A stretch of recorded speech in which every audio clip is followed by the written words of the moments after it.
Добре дојдовте во За или против, јас сум Љупчо Цветановски, имам чест вечерва мој гостин да е поранешниот амбасадор Исто Никовски. Добре дојдовте. Поронашол. Амбасадоре, она што се случува во моментот во Европскиот парламент, некако со сите работи други кои што се случуваат во и околу Македонија, нели, засенети од кризата со Иран, но и економските, нели, ефекти и се, некако падна во позадина целата ова приказка која што чинам доколку беше нормално време во наводници без такви странични, нели, дејанија, дека ќе бевме насочени многу кон тоа. Има една многу драстична промена кај Вајц кој што минатата година се обиде да го направи тоа, да ја прикаже македонската страна на работите.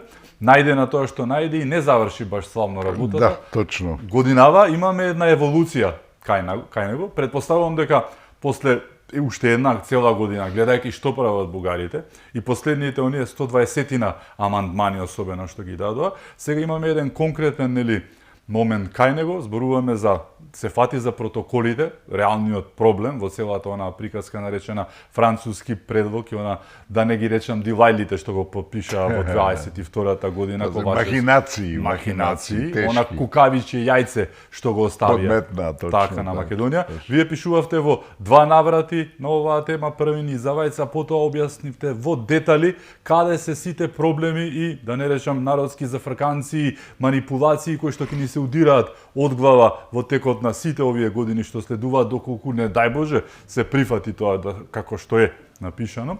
Така што еве Томас Вајц и новиот, не се обиде нешто и претходно, еве новиот Томас Вајц кој што реално сега представува вистинската реална страна која што доколку малку навлезете во работите, а тој верувам навлегол подлабоко, се гледа дека сме тотално и апсолутно во право. Очигледно. Да. Видите, основата е дека суштината на македонскиот случај, да го наречеме така, на македонската кауза, нека биде, е моментално се отсликува во Европскиот парламент. Ако ние минатата година го имавме случајот, кога трите главни партиски групации во парламентот, тоа се народните партии, кај што е ВМРО-то, тоа се социјалдемократските партии, кај што е СДСМ, и либералните партии, се договорија официјално да во извештајот за Македонија не се спомнува македонски народ, македонски јазик, македонска историја. Што значи тоа?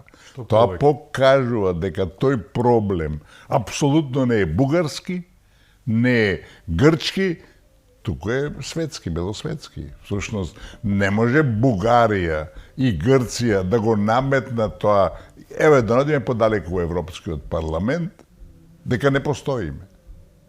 Затоа, во целина, ние мораме да бидеме свесни дека ние сме како народ оспорени после распадот на Југославија, и иако бевме единствената од 6 југословенски републики која се одвои, се осамостои на еден миролюбив начин, без војни, едина имаме проблеми.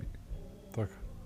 Видите, после распадот на Југославија и на Советскиот сојуз се појавија, и на Чехословачка, се појавија колку 22 нови држави. Вашингтон, 21 од нив, призна после 2-3 месеци. Во март 1992 година Вашингтон ги призна сите држави освен Македонија. Во август истата година, значи после март, април, мај, јуни, јули, август, после 3-4 месеци, воспостави дипломатски односи и секаде пратива амбасадори, освен Македонија. Македонија е призна после 2 години, значи во 1994-та. Во 1995-та година воспостави дипломатски односи и во 1996-та година пати амбасадор. И то на 30 јули ми чини стигна како се каже, Кристофер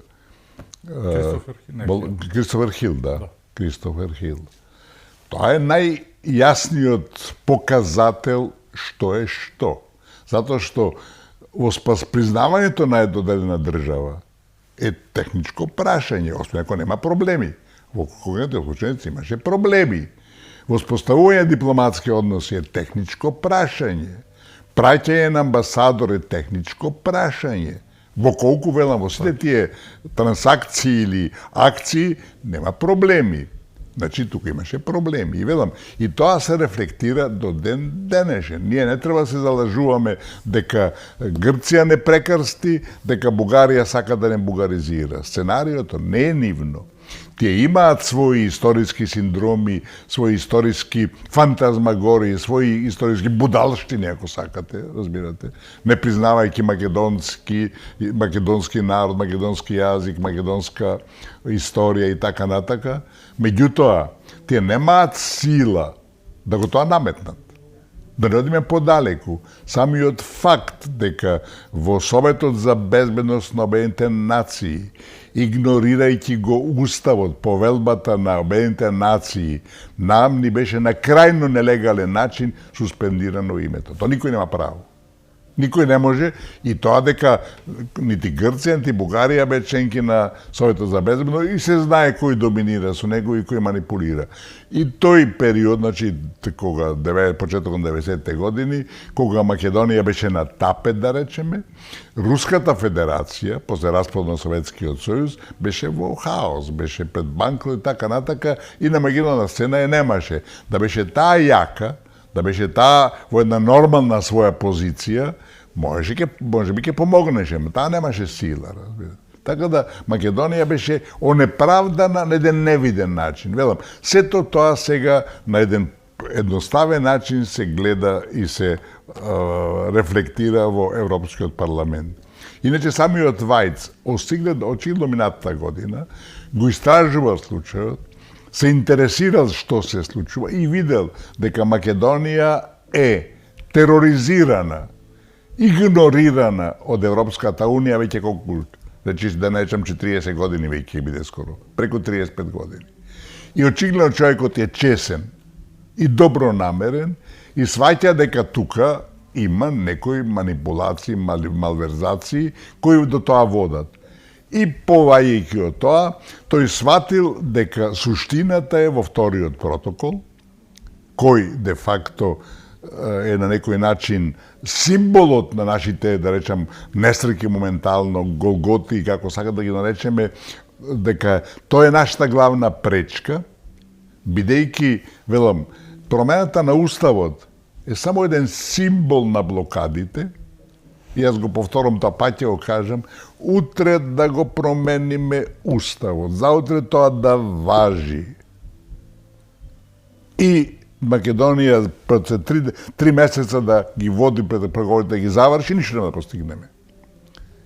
Тоа значи дека ова преговарачка рамка, која е апсолутно неприфатлива, подоцна ќе објасниме малце подетално, разбирате, и промената на уставот, велам, да го направиме, ќе почнеме да преговараме со таа преговарачка рамка, со која никогаш нема стигнеме.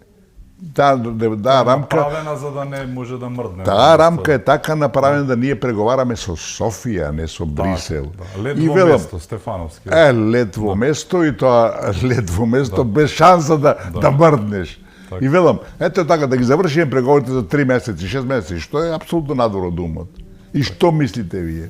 Бугарското собрание, бидејќи ќе потпишеме договор за членство во Унијата, и тоа оди на ратификација кај 27 членки. Бугарското собрание, било кога, во било какви услови, ќе ратификува наше членство, ако тамо не стои дека сме бугари пород, ако тамо не стои дека имаме дијалект бугарски, ако дека имаме бугарска историја. Никогаш не. И Гоце Делчев дека е бугарин, и Сандански. Ама тоа е, велам, тоа е веќе дел од преговорите. Ако почнеме, велам, преговорите, значи, велам, така е се формулирано во преговарачката рамка и тоа не е случајно. Тоа покажува дека не е Брисел носител на тие манипулации, малверзации, подметнувања, и така натака, дека е пошироко, дека интересите се пошироко, некој друг ги диктира. Тоа е најдобар доказ, затоа што Брисел во суштината нема такви интереси, меѓутоа очигледно води туги политики. И велам, се е така направено да преговорите ги водиме со Софија. И во сите овие 4 документи се на преговарачката рамка. Во тие 4 документи, поготово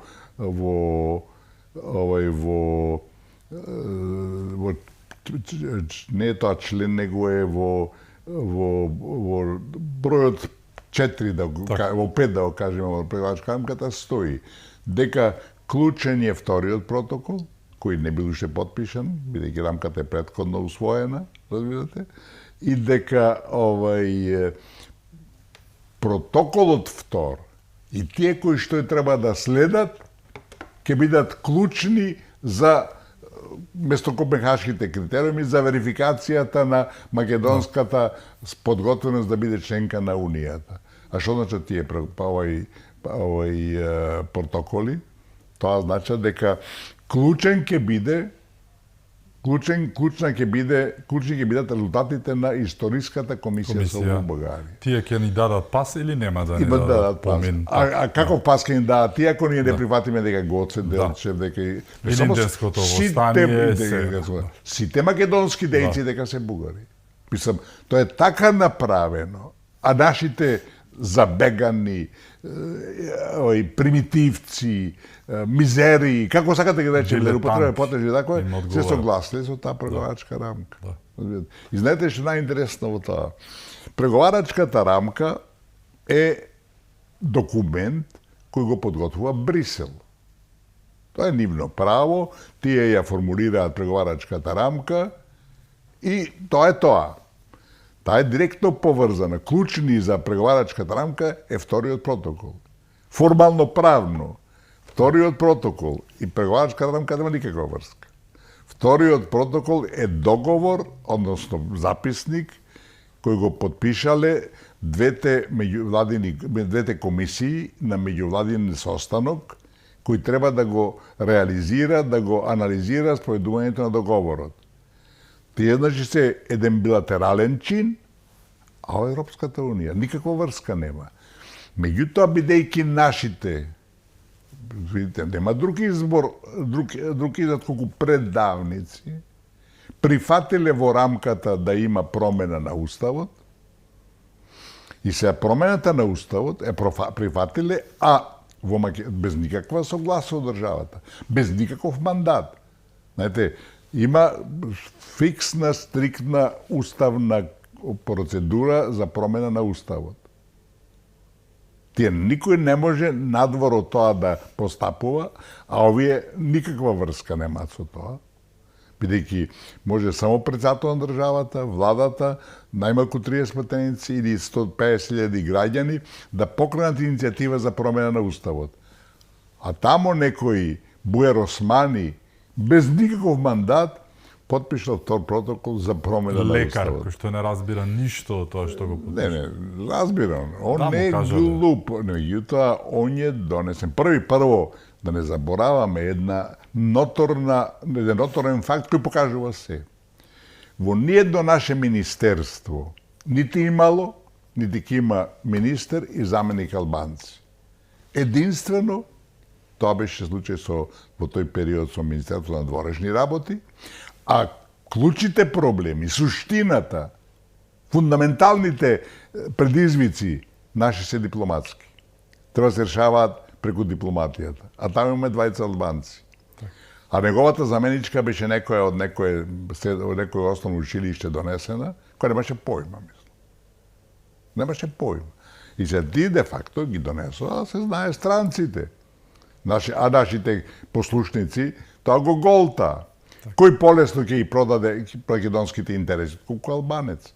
Иако тоа, велам, вината не е на Османи. Со него во Софија, кога го подпишуваше тој срамен, предавничи, капитулантски втор протокол, беваше 3 македонски министри.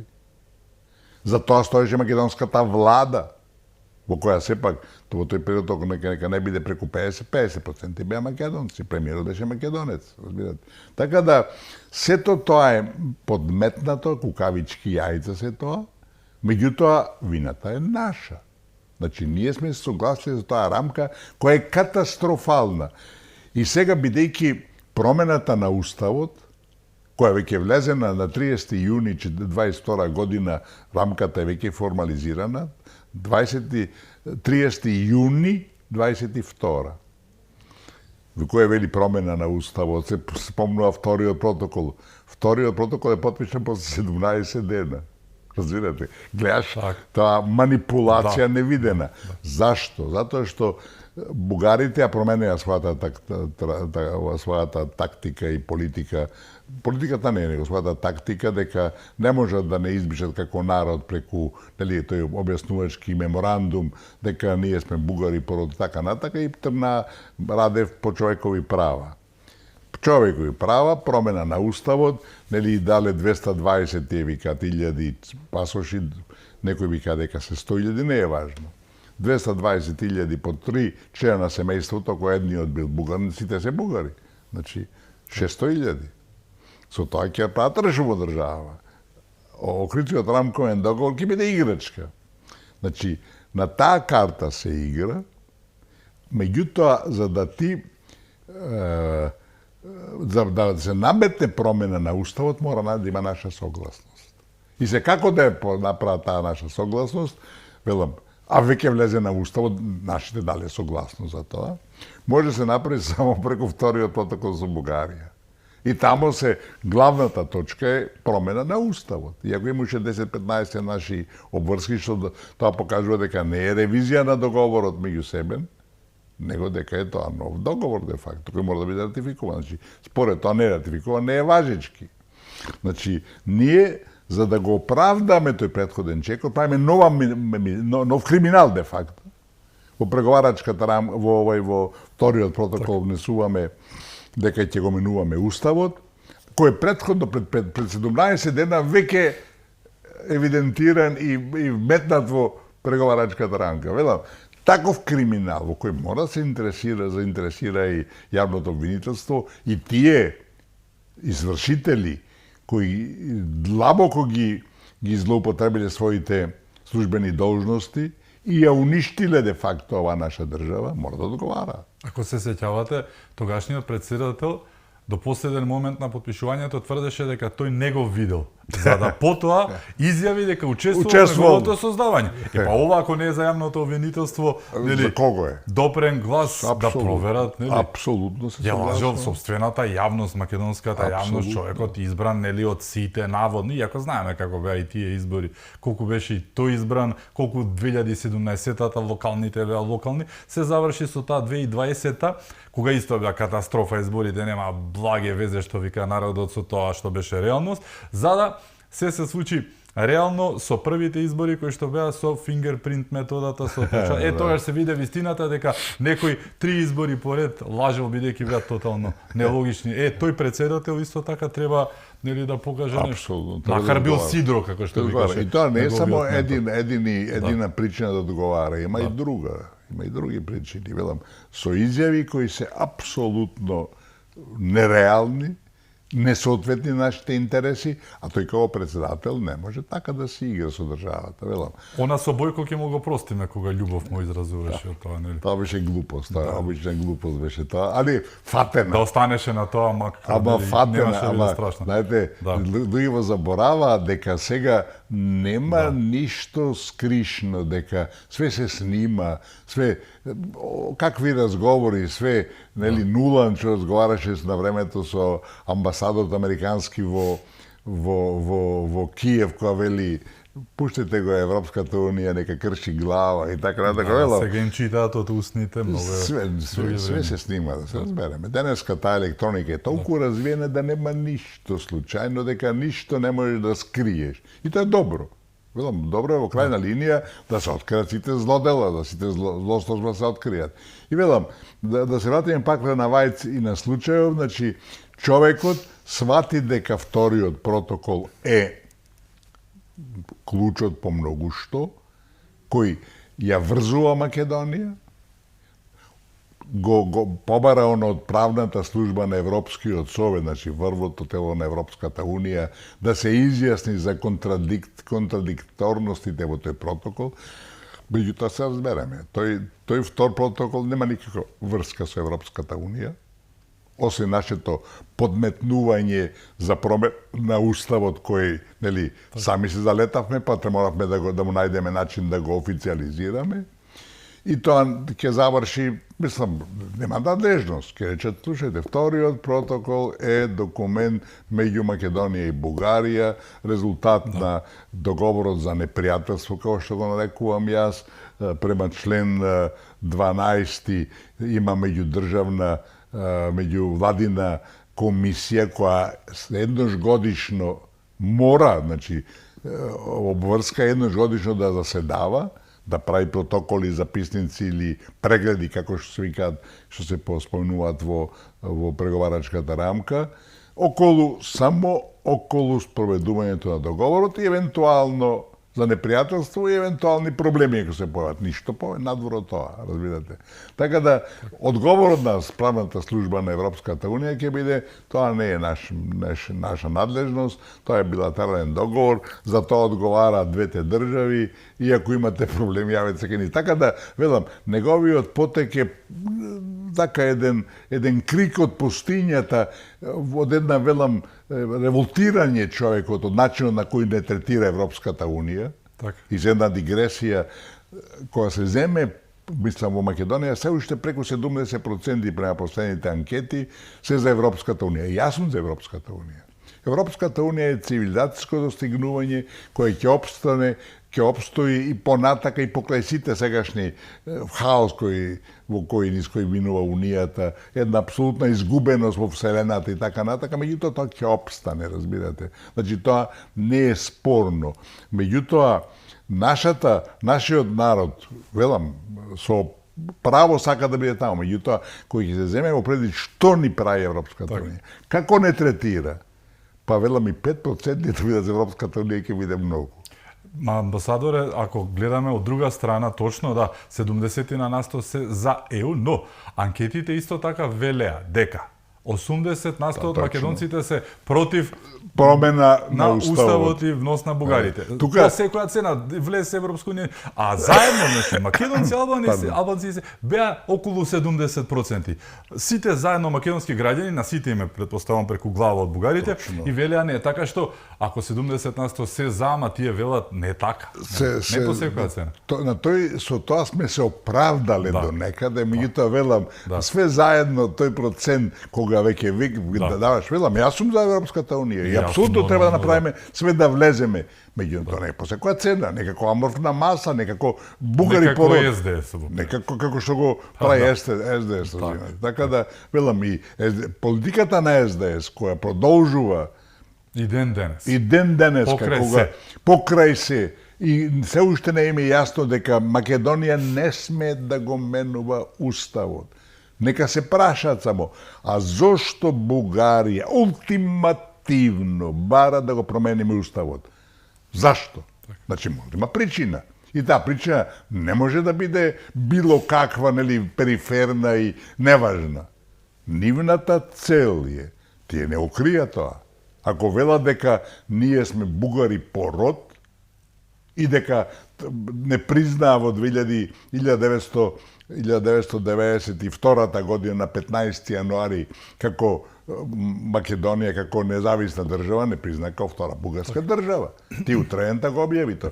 Желјо Желев кој беше на некој начин либерал и така натака, денеска ти одлучија да не признаат Македонија, утреента тој изјави. Тоа не значи дека ние признаваме македонски народ, јазик, историја. А што признаа? Територија. Да.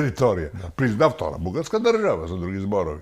И цело време што прават сега, што сакат тие? Втора бугарска држава. Бугаризација. Значи, тие, ако ги ставиме ние во уставот, кога било да важи тоа, и после 100 години, нивната цел е, со тие 120 или 220 пасоши, по тројца, нека биде 300 или 400 или 600 илјади, тие ќе бараат нови права, ќе барат бугарскиот јазик да биде равноправен во државата, да биде официјален. Тие ќе бараат учество на сите во сите инстанции, ќе бараат школување на бугарски. Велам, ќе биде ова што го бараат албанците сега, ќе биде играчко тоа што ќе барат бугарите. Затоа што велам, знаете, кога се вратиме назад, Кога се вратиме од оние први моменти на независна Македонија, на тоа сценарио кое за мене е неспорно, разбирате.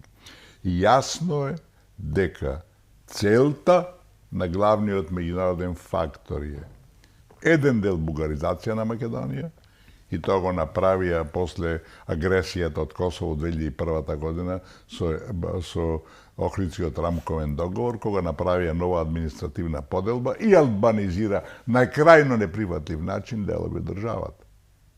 2004-та повторно 2004 година на 5 ноември. Бучковски, се сеќаваме на Струга. 5 ноември ние организиравме референдум, јас го имам тука и ставот на американското Стейт департмент. Овдека го имам да го можеме да го прочитаме, кој вели дека референдумот со кој се нели требаше да се спречи таа нова административна поделба, тие го призна привремено и само на ограничена употреба нашето уставно име, за да не успе референдумот. И тогаш рекоа, изјавата, тоа е 5 ноември, и изјавата јам тука кога нивниот парол на Стейт департментот вели, тоа е направено за да се спречи успехот на референдумот со кој, нели така треба невојка да се албанизираат, не така го прикрива делови од Македонија. Така да тоа е една трајна политика со која ние мораме да бидеме соочени и со која мораме преку која да бараме решение. И сега да бидеме, пак една мала дигресија, денеска се одржува во Америка, во Вашингтон, тој да речем, како го викаат, стратешки форум меѓу Македонија и Соединените американски држави. Видите, гледав, јас читав што тамо се спремаат, што кои теми се и така натака. За нас, клучна тема е, која никој не става во држава ни на крајот од агендата од дневниот ред, разбирате. Кои се американските политики во однос на Македонија? Ние не ги знаеме. Сите досегашни голготи кои сме ги претрпеле се резултат на американски политики. Од А до Ш. Од непризнавањето на почетокот, тоа го елабориравме тачно како одело, до суспензијата нелегална на нашето име. И знаете, јас бев кога во Советот за безбедност, кога нас ни го суспендира името нелегално, јас бев подсекретар во Министерството на дворешни работи.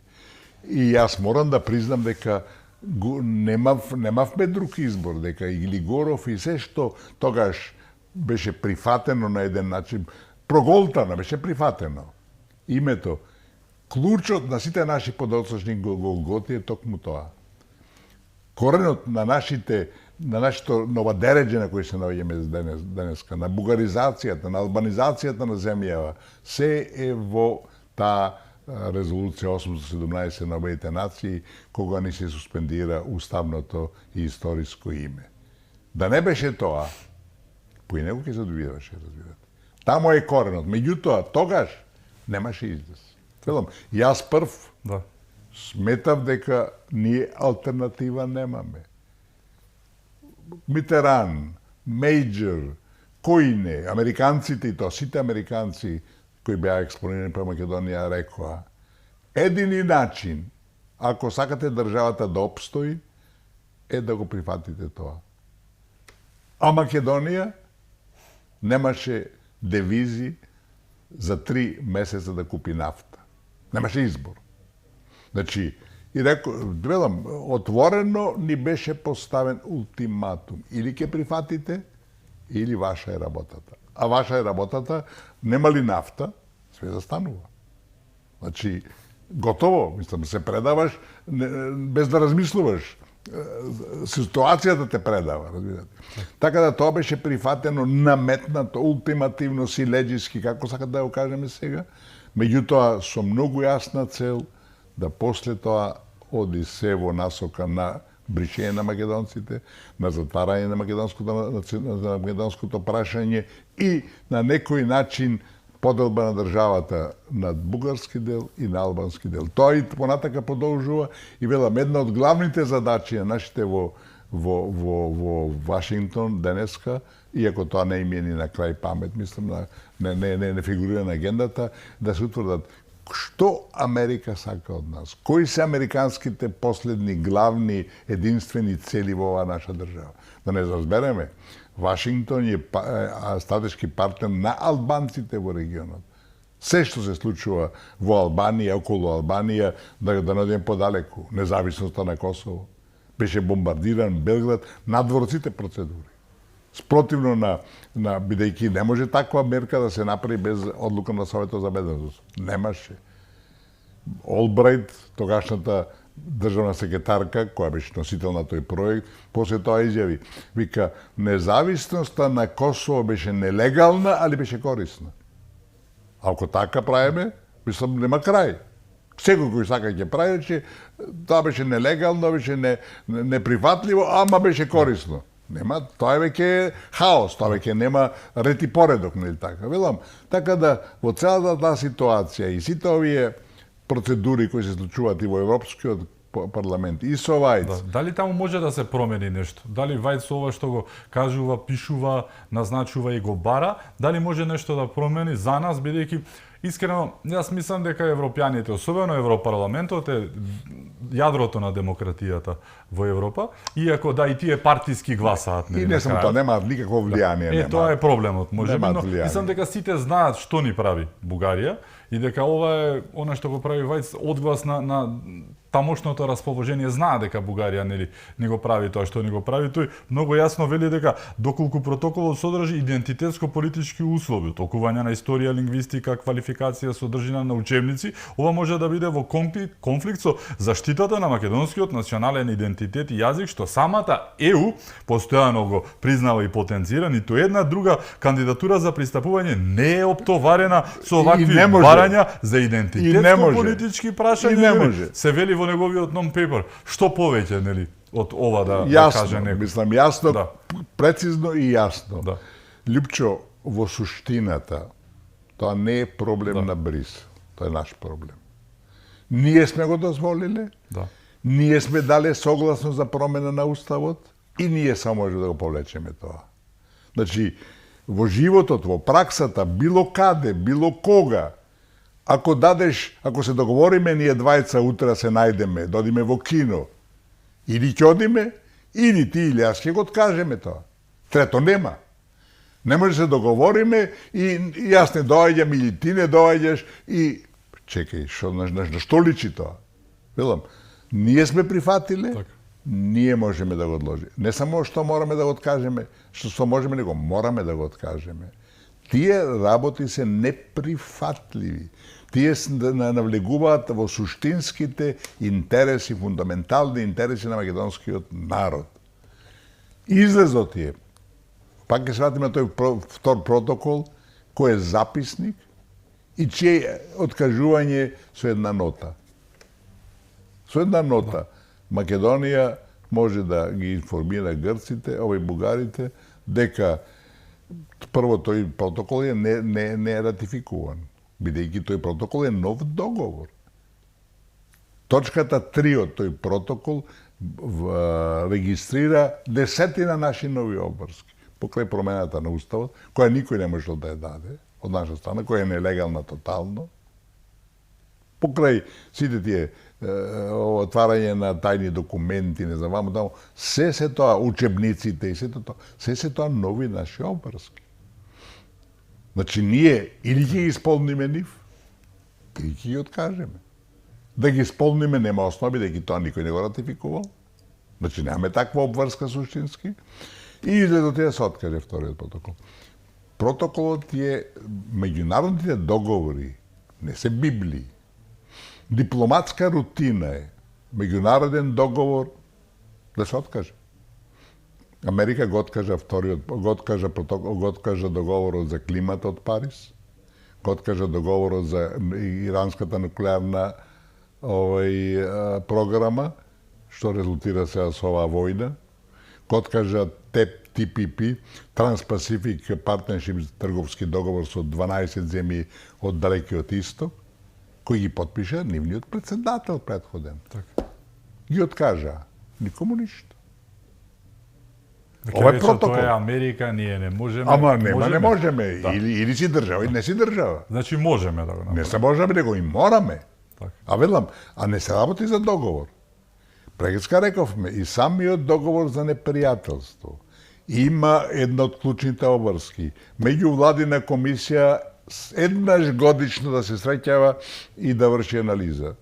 Од 9 години 2 има. Да. Значи, не валиден е веќе веднаш. Значи, една од клучните обврски на тој договор не се спроведува. Да. Значи, не се спроведува и договорот. Не се спроведува договорот, тој веќе не важи. Како и преспанскиот, бидејќи грците, освен што не пуштија во НАТО, условно кажано, не направија ништо, еден знак немаат променет. Апсолутно. Така? Апсолутно. Да. И тоа е меѓународно. Тие превзема, ако ние земавме 95% обврски, пардон, тие земаа 5%. Так. Ништо тие 5% не изврши. Не исполнија ли? Договор не важи.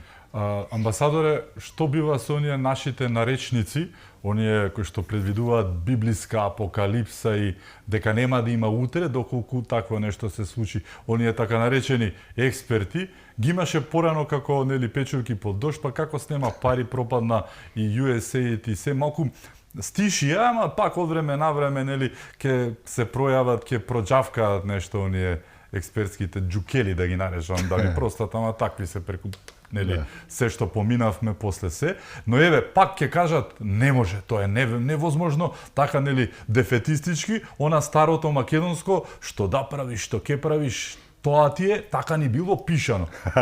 Тикви варени со расол не било пишано, ништо не било пишано. Тоа се платеници, Лјупчо. Тоа се мора да го зборуваат кои се платеници на еден или друг начин заинтересирани лично, кои блебетаат работи, кои не држат вода, велам, одговорноста, суштината на секоја државна власт е да ги брани националните и државните интереси. Нашата власт од претходната гарнитура, напротив, изврши тешки предавства, направи тешки капитулации. Етноцид беше. Нема етноцид, точно, нема друг. И сега тоа треба да се исправа.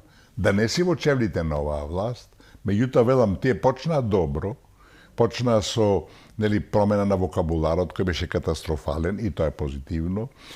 Самата најава дека ќе оменуваме уставот, али со одложено важење, беше извонреден Чекор, им кажа дека не може стигате, не сме ние за мајтап. Да. Меѓутоа, сега фали акција. Тоа е потрошено. Тој капитал кој го добија, кој е неспорен, го потрошија. И ако не одиш сега во акција, веќе времето не работи за нас. Да се разбереме, прво, опозицијата веќе тропа жестоко на маса дека за Европската Унија ништо не се прави. Ако ние тврдиме власта така, за жал оди моментално, дека нема да го менуваме уставот и 10 години ако треба ќе чекаме. Не е решение. Прво опозицијата и народот сака. Знаете која? Народ нешто сака, а велам, јас сакам. Јас не сум спремен да жртвувам така клучно нешто што е. Меѓутоа, масата од нашиот народ сака во Европската Унија. Тоа е достигнување, нема што тука, по многу што. Опозицијата тоа ќе го злоупотребува. За албанците тоа е решение. Прифатиме ли ние промена на уставот, например, тоа значи де факто бугаризација на македонскиот народ. Бугаризација на македонскиот народ, тоа е веќе федерација на бугарски и албански дел, што ти отворено работаат, знаете. Мораме да бидеме прецизни и отворени. Огромен дел од албанските политички лидери во Македонија работаат за голема Албанија, за албанската кауза, одат на баци рака кај Еди Рама или на кај Курти во Косово. Никој од нив не е лојален на македонската држава. Овие демонстрации кои беа вчера се класичен доказ за тоа. Кој што СДС денеска ги оправда и ги наклевети ВМРО дека се виновни за нив, а тие ја прифатија таа неаргументирана небулозна двојазичност, меѓу другото, повторно се собираат на едно место, така? Не, тие во очај, СДСМ пак ќе си станат. Опозицијата наша во очај во кој се наоѓа прави нови катастрофални грешки. И да се разбереме, било какви барања на албанците во Македонија и најоправданите, треба да им се каже: господа, има закон за знамињата. Сте го прифатиле. Спроведувајте го. Ако не го спроведувате, не барајте друго. Значи, или има закони кои се спроведуваат, или нема да одиме понатака ширење права на една неоснована бара основа. за јазикот, а при тоа не го почитува законот за знамињата и има само едно знаме. Така, тоа го кажувате. Само тоа. Така. Него... Па не може така, да. Или почитувајте, или не почитувајте. Како према барате некој законот за знамињата, почитува? преку законот за знамињата има огромни казни. Да. Вчера видео некој македонско знаме. Не може да се мафта албанско знаме, бидејќи тоа е албанско национално знаме. Прво, наша голема грешка е што прифативме да знамето на албанската заедница во Македонија биде државното знаме на Албанија. Тоа е катастрофална грешка. Кој го дозволил тоа, направил историска грешка. Ама добро, ја направил, сега тука со тоа мораме да живееме. Али вели, не може да се истакнува албанско знамето на албанската заедница без македонско знаме. Македонското знаме албанското знаме мора да биде на третина помало од македонското. Вчера виде македонско знаме, не видов јас. Немаш. Никогаш немало. На општините ставаат само албански знамења. Значи, де факто игнорираат, а од друга страна бараат права. Премиерот добро рече дека не можете вие од држава не шведска маса па земеш што сакаш, а другото да го игнорираш. Ама требаше да каже дека постои закон за знамињата. Поштувајте го, па ќе почнеме да разговараме. Не го почитувате тој закон, извините, нема тема. Велам, се во нашите раце. И името, и односите со Брисел, и све. Преговарачката рамка, се во наши раце. Од нас зависи. А дали ние ќе реагираме? Дали ние ќе тропнеме на маса? Од нас зависи. Велам, преговарачката рамка, ако остане ваква каква што е, Македонија никогаш нема се приближи до Унијата. Никогаш. Велам, да мениме устав, да не мениме устав, еве да ни го простат уставот, па да почнеме да преговараме. Велам, преговарачката рамка е така формулирана да нашите преговори ќе бидат со Софија.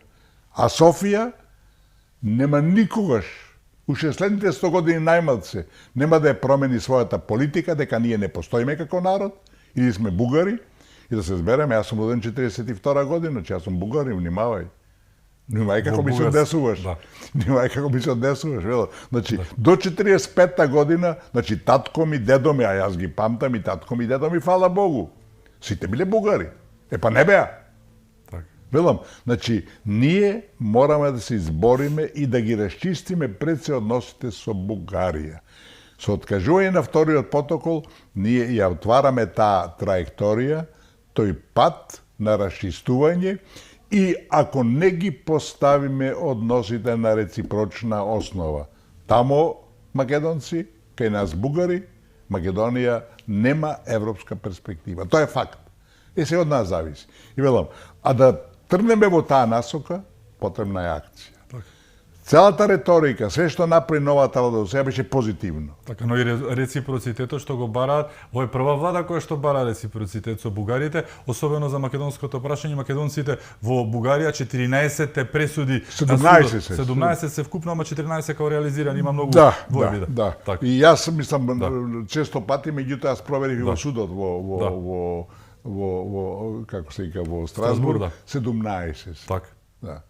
И тие спијат на тоа уво, ништо никој не реагира, а бараат тука повторно приказката исто со албанското малцинство. И сега бараат внес на бугарите, знаеме колку беа 3500 беа на последни. 4, немој 4 да им кратиш. Добро, да. Значи тоа е 0,25% беше, нема врска, пресметува проценти, но и тие бараат, а не даваат ништо, па реципроцитетот е секаде и внатрешно и надворешно, особено во дипломатијата е, нели, оче наш. Клучот е реципрочноста. И не само тоа, него јас пак се шегувам, викам, ако веќе имаме 3504 бугари, и ако ги ставаме во уставот, да ги ставиме со име и презиме. Па нека се знае да имаме листа кои се тие. А веќе е јасно дека тие 3504, само 600, 700, нека биде и 800, зборуваат бугарски јазик. Значи, тие се де факто мажени жените од Бугарија. Мојата кума е, например, бугарка. Мажена во Македонија и таа си е бугарка, нема тука што. Али велам, другите се измислени сега, ако ние ги ставиме бугарите во уставот, па ќе се појават илјадници кои ќе бараат на тој начин кариера. Ке игра нешто се вика ќе бара кариера, како што играше и досега кај многу мина. А да се разбереме, бугарската држава тука има фондови неограничени. Да. Све што се правеше, овие друштвата што беа и во Албанија, и во Македонија, и во на Косово, секаде големи пари вложуваат. И да се разбереме, ние се правиме, божем, тоа не го забележуваме, се правиме наивни, а тие тераат. И тоа, ако продолжиме ние со ваква политика, никаде нема да стигнеме. Дека тие полека и полека го зема теренот. Сега во Албанија и држава и нашата влада води погрешна политика, поддржува елементи кои се апсолутно нерелевантни таму, не ја поддржува партијата МАЕ и Васил Штериовски и тоа се невидени грешки за кои јас сум скренал внимание, меѓутоа да видиме дали ќе има некакво влијание. Така да јас во Албанија поготово ја знам се подлабоко по ситуацијата, бидејќи 4,5 години работев во Тирана, така да велам. Имаме уште теми за отворење, ќе зборуваме и по глобално зона што се случува во Иран. Вечерва во 2 часот по македонско време треба да биде денот Д за Иран. Според Трамп барем, ајде да видиме дали се тресеше гората, се роди глушец или не дај Боже нешто друго. Со нас е амбасадорот Николски. Одиме со кусиот блок реклами, се враќаме веднаш, останете со нас.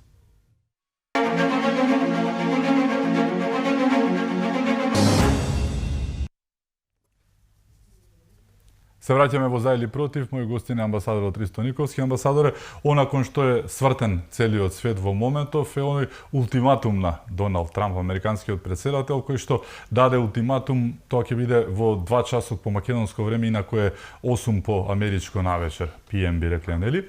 Дека ќе се случи нешто големо, најави дури уништување на цела цивилизација. Дали е ова начин на негови преговори или навистина може да се случи нешто страшно во Иран?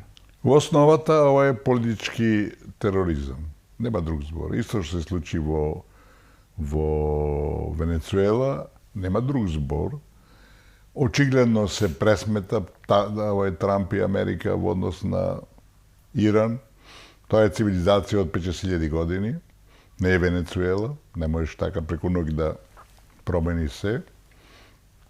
И знаете, една таква личност која не така помногу што е доминантна во светот, кој ќе се залета, опасностите се реални. Најновото беше, видов јас, го бомбардилето островот. Каде што е нафтата. Каде што е нафтата. А рекоа овие иранците, ако биде, оттамо е извоз, целиот извоз на иранската нафта, ако тоа биде погодено, ќе разрушат се во Блискиот исток. Сите извори, сите централи, сите овие рафинери и така натака, и тоа е тешка долгорочна криза на светот. Велам, предпоставам, знаете, човек се надева во крајот дека разумот сепак ќе победи. Иран е одлучен да не прифати никаков договор. И во право се во крајна линија, што му направија огромни штети, уништија голем дел, добар дел од земјата. Тие не се такви капитуланти да паднат на сето тоа и да го свиткаат торбетот. Мислам дека од нив не може да се очекува некој позитивен одговор.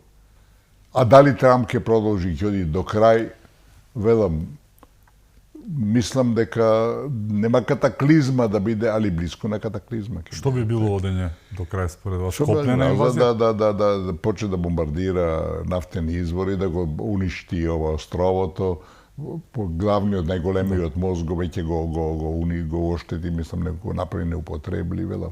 Тоа се чекори кои немаат никакво оправдување од било која гледна точка, осим од инает на американскиот претседател. Што би значило ова доколку ескалира до таа мера за светот, амбасадор? Све ќе се претумба наопаку.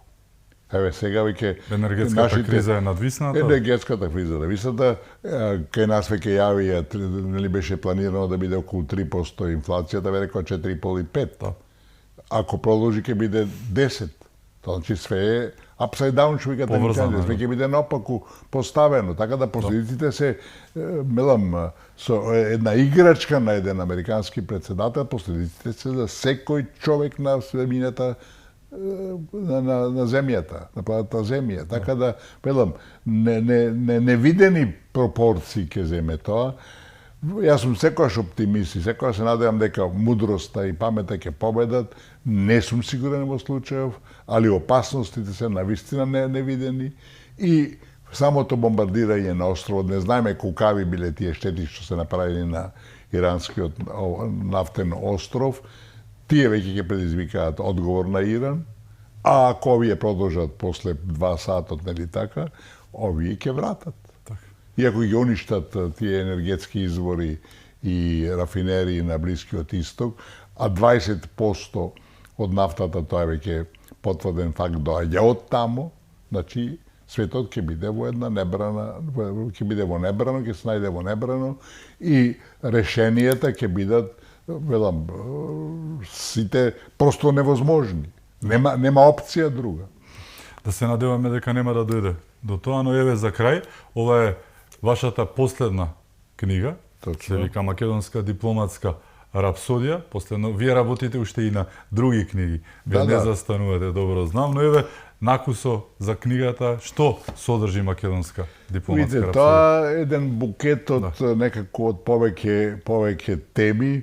Една е тема дипломатијата како да речам занает, зашто на крајот ден дипломатијата е занает. Тоа е поводот е тоа што преска рековме се да повториме дека клучен предизвик, клучен проблем на Македонија сите овие години од распадот на Југославија независноста е дипломатски. И тоа е, мислам, обид некако да се наметнат некакви размислувања, некакви идеи, некакви искуства, како треба да се реагира, што треба да се реагира. Има дел за албанските работи со односите со Албанија, поготово за македонците во Албанија. Ние цело време тврдиме дека односите со Албанија ни се одлични, сите наши политичари, од највисоко ниво па надолу, а односите со Албанија се помногу што, да речем, спорни. Сега ви цитирам кога сме на таа тема, што вели албанскиот премиер за Македонија, разбирате. Вели, и ние премолчуваме. Еди Рама, ова е дневник, ова е, значи, пред некој време од 17-та година, вели, Македонија е држава на две националности, македонци и албанци. И никому ништо. Дојде тука министерката за европски прашања со нашиот министер, разговори на пресконференција, вели, албанците се државотворен народ. Не се. И нашите молчат, разбирате. Или еве го да беше неодамна председателот, тоа е на 28.2.26 година, значи пред колку месеци, пол дена, месеци нешто дена, албанскиот председател Бегај во Дебар. Албанскиот фактор е клучен за стабилноста и безбедноста на Македонија и нејзината европска интеграција. Тоа е мешање во нашите работи, игнорирање на Македонија. Албанците се спремни, Албанија се спрема до 2030 година да биде членка на ЕУ, што е добивка за сите албанци. Каква добивка? Албанците во Македонија се албанци, македонски албанци. Не немат врска со Албанија. Велам, значи, ние тука водиме една политика која е апсолутно неконзистентна, премолчуваме и голтаме кнедли, која не удара цело време по глава.